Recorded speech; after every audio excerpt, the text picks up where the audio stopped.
ये कहानी है एक ऐसे आर्किटेक्ट की जिसके घर में एक दिन दो खूबसूरत लड़कियां मदद के बहाने घुस जाती हैं और फिर उसे उकसाकर उसके साथ इंटीमेट होते हैं, जिसके बाद उसे ब्लैकमेल करके उसके लाइफ में क्रिएट करते हैं कुछ ऐसे एम्बैरेसिंग प्रॉब्लम्स जो हम देखने वाले हैं आज की इस पूरी कहानी में।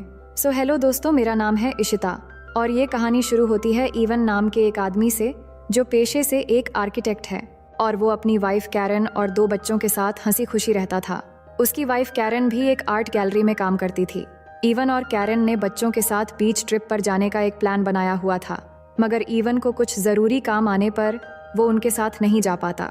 इसलिए कैरन दोनों बच्चों को लेकर बीच ट्रिप पर एक हफ्ते के लिए निकल जाती है और इवन अपने डॉग के साथ घर पर ही रह जाता है। अब उसी रात जब इवन अपने घर में काम कर रहा था तो उस समय बाहर बहुत तेज बारिश हो रही थी। तभी उसके घर की डोरबेल बजती है। उसके बाद इवन जब दरवाज़ा खोलने जाता है तो वहाँ पर दो लड़कियाँ खड़ी थीं, जिनमें से एक का नाम बेल और दूसरी का नाम जेनेसिस होता है। वो दोनों बारिश में पूरी तरह से भीगी हुई थी, जिसके बाद दोनों इवन से कहती हैं कि हम पार्टी में जाने के लिए एक एड्रेस ढूंढ रहे थे, मगर तेज बारिश के कारण रास्ता भटक गए और भीगने की वजह से हमारे फ़ोन भी खराब हो गए। तो इवन उनकी मदद के लिए उन्हें अपने घर में आने देता है और उन्हें कुछ टॉवल्स और एक आईपैड देता है ताकि वो उस एड्रेस को ढूंढ सके। लेकिन जेनेसिस आईपैड में एड्रेस ढूंढने के बाद कहती है कि वो उस जगह से काफ़ी दूर आ चुके हैं और टैक्सी ड्राइवर उन्हें गलत लोकेशन पर ले आया है। तो इवन उनके लिए एक कैब बुक करता है जो 45 मिनट में यहाँ पर पहुँचने वाली थी। अब दोनों लड़कियाँ काफ़ी भीग चुकी थीं, इसीलिए वो इवन से अपने कपड़ों को ड्रायर में सुखाने के लिए कहती हैं। उसके बाद बेल और जेनेसिस इवन का वॉशरूम यूज़ करने के बाद उसके पास आती है, जहाँ पर इवन उनके लिए चाय बना रहा था। उसके बाद वो सभी लिविंग रूम में आकर आपस में बात करने लगते हैं, जहाँ बेल और जेनेसिस बार बार इवन के करीब आने की कोशिश करने लगती हैं, जिससे परेशान होकर इवन दूसरी कुर्सी पर जाकर बैठ जाता है और अपना फ़ोन निकाल कर देखता है, जिसमें कैब के आने का टाइम अब सिर्फ 20 मिनट बचा था। फिर इवन उनसे पूछता है कि तुम लोग क्या काम करते हो, जिस पर वो बताती है कि हम दोनों एयर होस्टेस हैं। इसी दौरान बेल और जेनेसिस लगातार इवन को उकसाने की कोशिश करती हैं, जिससे इवन दोबारा उनसे अलग जाकर दूसरी कुर्सी पर बैठ जाता है। दरअसल इवन शादीशुदा था, इसलिए वो बेल और जेनेसिस को बार बार उकसाने पर भी उनसे दूरी बना रहा था। लेकिन बेल और जेनेसिस अपनी लाइफस्टाइल और देश विदेश में घूमने की कहानी इवन को बताने लगती है और इवन को उनके साथ इंटीमेट होने के लिए उकसाने लगती है। इसी दौरान इवन फिर से फ़ोन को चेक करता है और देखता है कि अब कैब सिर्फ 5 मिनट की दूरी पर है। तभी जेनेसिस वॉशरूम यूज़ करने के बहाने वहाँ से उठकर चली जाती है और बेल फिर से इवन को सिड्यूस करने की कोशिश करती है। तभी इवन को कैब ड्राइवर का कॉल आता है, क्योंकि कैब इवन के घर के बाहर आ चुकी थी। इसलिए बेल जेनेसिस को बुलाने के लिए वॉशरूम की तरफ चली जाती है और इवन उनके कपड़े लेने चला जाता है। लेकिन बेल और जेनेसिस काफ़ी देर तक वॉशरूम से न आने पर वो उनके कपड़े लेकर बाथरूम की तरफ जाता है और डोर नॉक करता है, मगर वो दोनों बाहर नहीं आ रही थी। तो इवन अपनी आंखों पर हाथ रखता है और अंदर चला जाता है। अब इवन के अंदर पहुंचने पर हम देखते हैं कि बेल और जेनेसिस पूरी तरह से बिना कपड़ों की थी और इवन के अंदर आते ही वो उसको अपनी तरफ आकर्षित करने के लिए उसके साथ ज़बरदस्ती करने लगती है, मगर इस बार इवन अपना कंट्रोल खो देता है और बाथरूम में उनके साथ इंटीमेट होने लगता है और फिर बेडरूम में भी इंटीमेट होता है। और इस तरह से पूरी रात बीत जाती है और सुबह हो जाती है, जिसके बाद जब इवन उठता है तो उसे बेल और जेनेसिस कहीं दिखाई नहीं देती, जिससे इवन को लगता है कि वो दोनों शायद चली गई। लेकिन तभी उसे किचन से उन दोनों के हंसने की आवाज़ आती है। तो इवन वहाँ जाकर देखता है कि उन्होंने उसके किचन का बहुत बुरा हाल कर दिया है।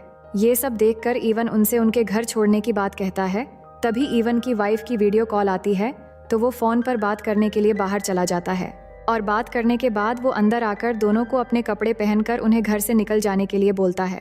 मगर बेल और जेनेसिस उसके घर से जाने के बजाय उसके वाइफ की आर्ट को खराब करने लगती है, जिससे परेशान होकर इवन उन दोनों को पुलिस बुलाकर जेल भिजवाने की धमकी देता है। मगर बेल इवन से कहती है कि हम दोनों अंडर एज हैं और तुम हमारे साथ इंटीमेट हो चुके हो, इसलिए पुलिस तुम्हें रेप केस में अरेस्ट कर लेगी। तभी दरवाजे पर इवन की वाइफ की एक फ्रेंड आई होती है, तो इवन उन दोनों से बाहर न आने की बात कहकर दरवाजा खोलने जाता है।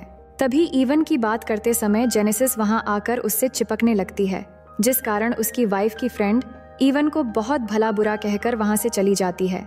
इसके बाद इवन अंदर जाकर दोनों लड़कियों को बहुत डांटता है और इस बार सच में पुलिस को फ़ोन लगा देता है, जिससे बेल और जेनेसिस डर कर उसके घर से जाने के लिए मान जाती है और फिर जैसे तैसे इवन उन्हें अपने गाड़ी में बिठाकर एक घर के बाहर छोड़कर चला आता है और वापस आकर वो पूरे घर की सफाई में लग जाता है, क्योंकि बेल और जेनेसिस ने उसके पूरे घर को गंदा कर दिया था।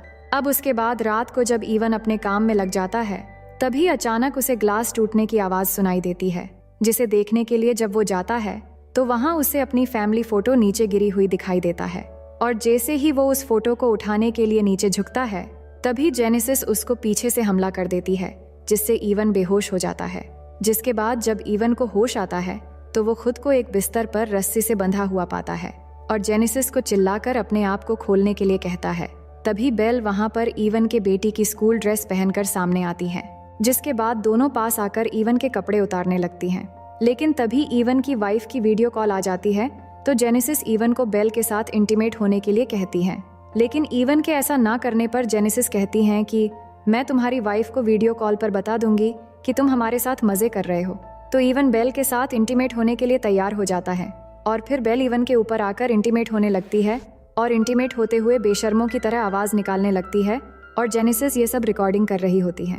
उसी दौरान जेनेसिस कुछ खाने के लिए किचन की तरफ चली जाती है और ईवन बेल के साथ इंटीमेट होते हुए पूरी ताकत लगाकर रस्सी को खोल लेता है और बेल को धक्का देकर बेड से नीचे गिरा देता है। जिसके बाद वो जेनेसिस की तरफ बढ़ता है और उसे मारने की कोशिश करता है, लेकिन तभी जेनेसिस ईवन पर फिर से हमला कर देती है, जिससे ईवन बेहोश हो जाता है। इसके बाद ये दोनों ईवन को फिर से बांध देते हैं और उसके सामने साइको की तरह हरकतें करने लगते हैं और उसे एक हेडफोन पहनाकर म्यूजिक लाउड करके सताने लगते हैं। फिर थोड़ी देर बाद ईवन के घर लुइस आकर डोर बेल बजाता है, जो ईवन के वाइफ कैरन की असिस्टेंट है। लेकिन जब वो अंदर आता है तो उसे ईवन नहीं मिलता, क्योंकि इन दोनों लड़कियों ने उसे एक रूम में बंद कर दिया होता है। और वो दोनों लड़कियां लुइस से कहती हैं कि हम ईवन की भतीजी है। मगर तभी लुइस को एक कमरे से आवाज सुनाई देता है और वो जैसे ही वहां जाने लगता है तो दोनों मिलकर लुइस की पॉकेट से उसका इनहेलर चुरा लेते हैं। उसके बाद लुइस उस रूम में जाता है जहां उसे ईवन मिलता है, जो रस्सी से बंधा हुआ था। अब लुइस ईवन को ऐसे देखकर घबरा जाता है और उसकी मदद करने के लिए उसे खोल रहा होता है। पर इसी बीच वो दोनों लड़कियां कैरन की आर्ट को तोड़ने लग जाती है, जिससे लुइस उनको रोकने के लिए जाता है। लेकिन ईवन लुइस को मना करता है कि ये दोनों बहुत खतरनाक हैं, वहां मत जाओ। लेकिन लुइस फिर भी उन्हें रोकने के लिए वहां चला जाता है और उन दोनों को रोकने की कोशिश करता है, पर वो नहीं मानती और कैरन के आर्ट को तोड़ती रहती है। और इसी बीच लुइस को सांस लेने में तकलीफ होने लगती है, क्योंकि लुइस को अस्थमा होता है। और जैसे ही वो अपनी जेब में हाथ डाल के अपना इनहेलर निकालने की कोशिश करता है तो उसका इनहेलर पॉकेट में नहीं मिलता, क्योंकि उसका इनहेलर उन दोनों ने पहले ही निकाल लिया था। अब वो दोनों लड़कियां लुइस का इनहेलर एक दूसरे को कैच करने लगती हैं और लुइस उन दोनों से इनहेलर लेने की कोशिश कर रहा होता है। और इसी बीच लुइस का पैर फिसलकर उसका सर एक पत्थर से टकरा जाता है, जिससे वहीं पर ही उसकी मौत हो जाती है। और ये देख के दोनों लड़कियां हंसने लग जाती हैं। अब ये सब देखकर ईवन को ये समझ आ जाता है कि ये दोनों लड़कियां पूरी तरह से साइको है। जिसके बाद ये दोनों लुइस की लाश को पेपर से ढककर उसके ऊपर पेंट करके एक मूर्ति की तरह बनाकर उसके लाश को ठिकाने लगा देते हैं। और ईवन के फोन से लुइस के फोन पर ऐसा मैसेज करते हैं ताकि बाद में लोगों को लगे कि लुइस और कैरन की अफेयर चल रहा था, और इसका बदला लेने के लिए ईवन ने ही लुइस को मार डाला। अब इसी दौरान ईवन अपने पैरों से अपनी वाइफ को आईपैड से मैसेज करने की कोशिश करता है, लेकिन इसमें भी वो पकड़ा जाता है और वो दोनों उसका आईपैड बाहर फेंककर तोड़ देती है। जिसके बाद वो दोनों पूरे घर की सारी चीजें तोड़कर तहस नहस कर देती हैं और फिर उसके घर के गार्डन में एक गड्ढा खोदती है। और जब ईवन हेल्प के लिए चिल्लाता है तो ये दोनों लड़कियां उसे गन पॉइंट पे रख देती हैं, जिससे ईवन डर जाता है और हार मान लेता है।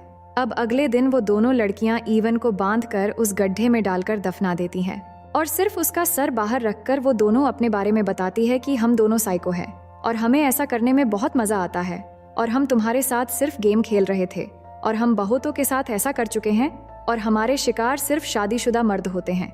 इसके बाद वो दोनों उसका मोबाइल निकालती है और उसको वो वीडियो दिखाती है जिसमें बेल ईवन के बेटी की स्कूल ड्रेस पहनकर उसके साथ इंटीमेट हो रही थी। जिसके बाद उस वीडियो को ईवन की फेसबुक प्रोफाइल पर अपलोड करके टाइटल पर लिखती है हैप्पी फादर्स डे, ताकि लोगों को ये लगे कि ईवन अपनी बेटी के साथ ही इंटीमेट हो रहा है। और फोन को वहीं पर छोड़कर वो दोनों वहां से चली जाती है। जिसके बाद ईवन जैसे तैसे अपना हाथ निकालकर वीडियो को डिलीट करने की कोशिश करता है, लेकिन गलती से वो वीडियो डिलीट होने की बजाय लाइक हो जाती है। अब थोड़ी देर बाद हम देखते हैं कि ईवन के वाइफ और बच्चे घर में आते हैं तो उन्हें पूरे घर का सामान बिखरा हुआ दिखता है, पर कैरन को कुछ समझ नहीं आता और उसे लगता है कि उनके जाने के बाद इवन ने अपने दोस्तों के साथ बहुत मज़े किए हैं। और इसी के साथ ये मूवी यहीं पर ख़त्म हो जाती है। तो दोस्तों, कहानी कैसा लगा कमेंट करके ज़रूर बताना और वीडियो को लाइक और चैनल को सब्सक्राइब कर देना।